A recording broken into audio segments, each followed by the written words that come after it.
Hello students. आज हम आपके लैंग्वेज पेडागोजी वाला जो पेपर है, भाषा वाला, उसके टॉपिक भाषा के सिद्धांत के बारे में अध्ययन करेंगे। ये टॉपिक हिंदी भाषा का है। भाषा के सिद्धांत यानी कि भाषा सीखने, पढ़ने, पढ़ाने के क्या सिद्धांत है, उसके बारे में हम अध्ययन कर रहे हैं। इसमें पहला सिद्धांत है अनुबंधन का सिद्धांत। जैसा कि नाम से ही पता लग रहा है, अनुबंधन यानी कि किसी के साथ बंधन जोड़ना। अर्थात इस सिद्धांत के अनुसार बच्चा जो बालक है वो किसी एक टॉपिक के साथ या एक वर्ण के साथ या एक शब्द के साथ दूसरे शब्द का बंधन जोड़ के पढ़ता है।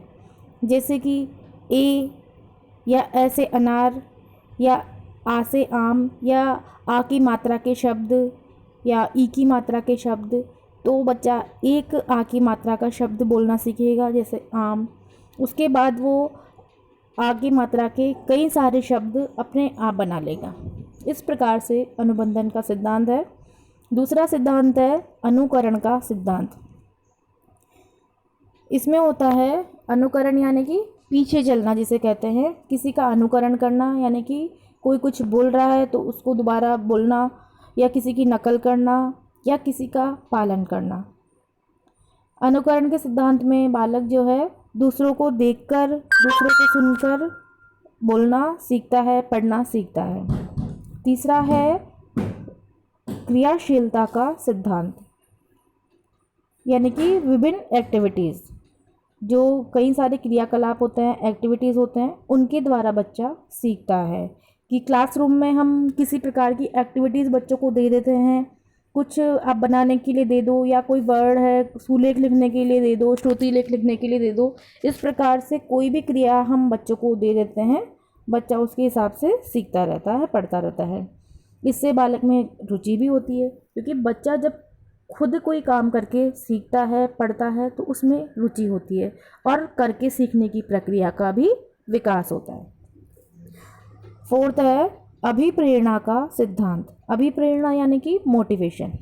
आप किसी को मोटिवेट कर रहे हैं या आपको कोई मोटिवेट कर रहा है, यानी कि आपको किसी कार्य करने के लिए किसी ने आपको बढ़ा दिया, चढ़ा दिया कि इसको करने से ये अच्छा होगा, इसको करने से ऐसा आप कर सकते हैं, आप में इसकी हिम्मत है, आप इसकी काबिलियत रखते हैं। इस प्रकार से बच्चे को प्रेरित करके, अभिप्रेरित करके उसको सिखाना।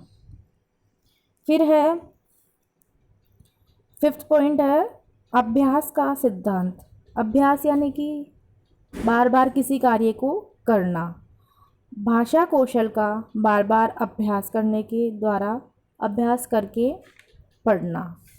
जैसे कि एक बार, पहली बार बच्चा किसी भी नई सब्जेक्ट को पढ़ेगा या किसी टॉपिक को पढ़ेगा तो नहीं आएगा। अपनी भारत देश की लैंग्वेज हिंदी, इंग्लिश, नॉर्मल जो आप सब्जेक्ट जानते हैं, विषय जानते हैं, भाषा जानते हैं, अगर आप उसे ही पढ़ रहे हैं तो आराम से पढ़ लेते हैं, क्योंकि आप शुरू से उसे पढ़ते आ रहे हैं। लेकिन अगर आपको कोई नई भाषा दे दी जाए, पहली बार में आप उसे नहीं पढ़ पाएंगे। दूसरी बार पढ़ेंगे, थोड़ा पढ़ेंगे, तीसरी बार पढ़ोगे, थोड़ा पढ़ोगे। ऐसे अगर आप उसको लगातार पढ़ते जाओगे तो आपको वो लाइन या वो पूरा पैराग्राफ या पूरा एक पेज या पूरी किताब कंठस्थ हो जाएगी, लगातार बार बार अभ्यास करने से। इस प्रकार से अभ्यास का सिद्धांत कहता है कि किसी भी टॉपिक का, किसी भी चीज़ का, किसी भी कौशल का बार बार अभ्यास करने से आपको वो याद हो जाती है, समझ में आ जाता है, आप उसका शिक्षण कर पाते हैं। अगला है जीवन समन्वय का सिद्धांत। यानी कि जीवन समन्वय यानी अपने जीवन से जोड़ करके किसी चीज़ को पढ़ना, अपने दैनिक जीवन में आसपास की घटनाओं से सीखना जीवन समन्वय का सिद्धांत कहलाता है। ये जो सिद्धांत होता है, इससे पढ़ना रुचिकर भी होता है और स्थायी ज्ञान प्राप्त होता है। इससे रुचिकर इसीलिए होता है क्योंकि जो चीज़ें हम अपनी रोज़मर्रा की ज़िंदगी में देख रहे हैं, उससे संबंधित आप पढ़ रहे हैं, तो आपको वो अच्छा लगेगा पढ़ने में। स्थायी इसीलिए होगा क्योंकि हम उसको कभी भी नहीं भूलेंगे। अगर आप छोटे बच्चे की बात करें तो अगर आप आम दिखाकर उसको बता रहे हैं कि आ से आम होता है, ये पीले कलर का होता है, या जो भी उसके बारे में आप बता रहे हैं। अगर बच्चे ने आम देखा है तो वो उसको हमेशा के लिए मतलब स्थायी ज्ञान ऐसे होगा उसका कि वो जब भी अगली बार कहीं आम देखेगा तो वो उसको फटाफट बता देगा कि ये आम है। रुचिकर इसलिए होगा क्योंकि वो उस चीज़ को देख रहा है। इस प्रकार से अगला सिद्धांत है हमारा निश्चित उद्देश्य एवं पाठ्य सामग्री। मुख्य उद्देश्य का पता लगाकर उचित पाठ्य सामग्री के द्वारा पढ़ाना, कि किसी भी विषय को, किसी भी टॉपिक को पढ़ने के लिए क्या उद्देश्य है, इसको पढ़ा करके बच्चे का क्या फ़ायदा होगा, या इसको पढ़ाने से बच्चे को क्या समझ में आएगा। इस प्रकार से उस उद्देश्य का पता लगा करके और उसकी उचित पाठ्य सामग्री के हिसाब से उसको पढ़ाना। फिर आगे है व्यक्तिक विभिन्नता। व्यक्तिक विभिन्नता का मतलब होता है विभिन्न व्यक्ति, क्योंकि कोई भी व्यक्ति समान नहीं होता, सब में विभिन्नता होती है। हम अपने आसपास अगर 10 जने देख रहे हैं तो वो 10 बिल्कुल अलग अलग है, भिन्न भिन्न है।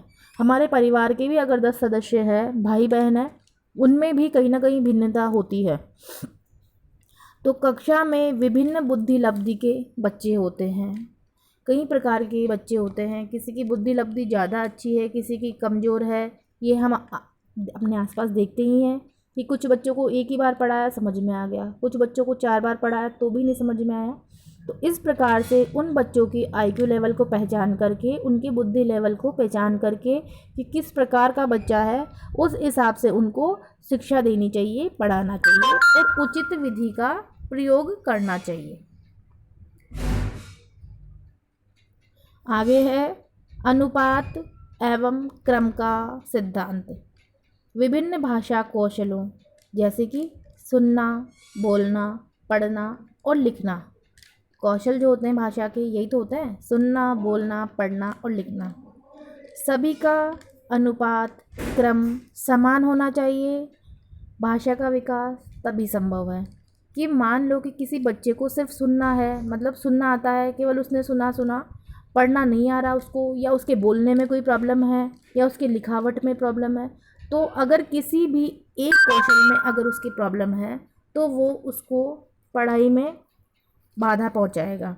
इसीलिए सुने कि हम बच्चा है सही से सुने, क्लास में टीचर क्या बोल रहा है। अगर टीचर बोल रहा है ए और उसको सुन रहा है क, तो वो गलत है, वो उसको कहीं ना कहीं बाधा पहुंचाएगा। इसलिए जो अनुपात है, क्रम है, सिद्धांत है जो कौशलों का, वो सही क्रम में होना चाहिए। सुनना भी सही चाहिए उसको, फिर वो जब बोल रहा है दोबारा रिपीट कर रहा है वो भी सही से करना चाहिए, उसका उच्चारण सही होना चाहिए।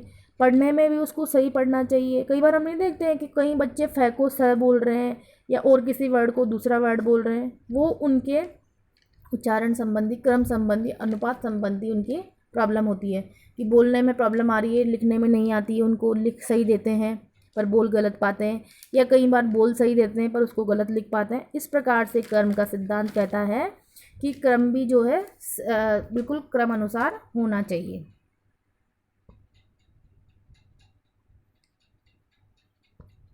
फिर है आगे इसमें बाल केंद्रित, यानी कि जो हमारी सिद्धांत है ये कहते हैं कि जो हमारा विषय है, पाठ्यक वस्तु है, वो बाल केंद्रित होनी चाहिए, बच्चों के लेवल के अकॉर्डिंग होनी चाहिए, बच्चों के स्तर के अनुसार होनी चाहिए।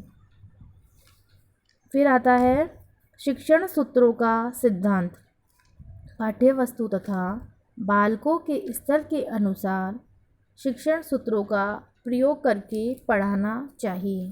शिक्षण सूत्र होते हैं हमारे ज्ञात से अज्ञात है, सूक्ष्म से स्थूल की ओर है, और क्या बोलते हैं, इस प्रकार से जो हमारे ये है शिक्षण सूत्र है, उनका उचित प्रयोग करना चाहिए कि जिस प्रकार का हमारा टॉपिक है उस प्रकार के शिक्षण सूत्रों को यूज़ करना चाहिए। फिर है आवृत्ति का सिद्धांत।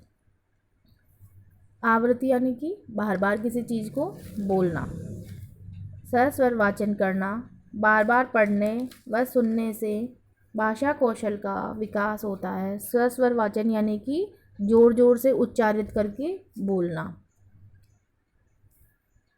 क्योंकि इससे जो बच्चा बोल रहा है उसको बोलने का अभ्यास होगा, और अगर टीचर बोल रहा है तो बच्चों को सुनने का अभ्यास होगा। इस प्रकार से उनको वो चीज़ याद भी हो जाएगी।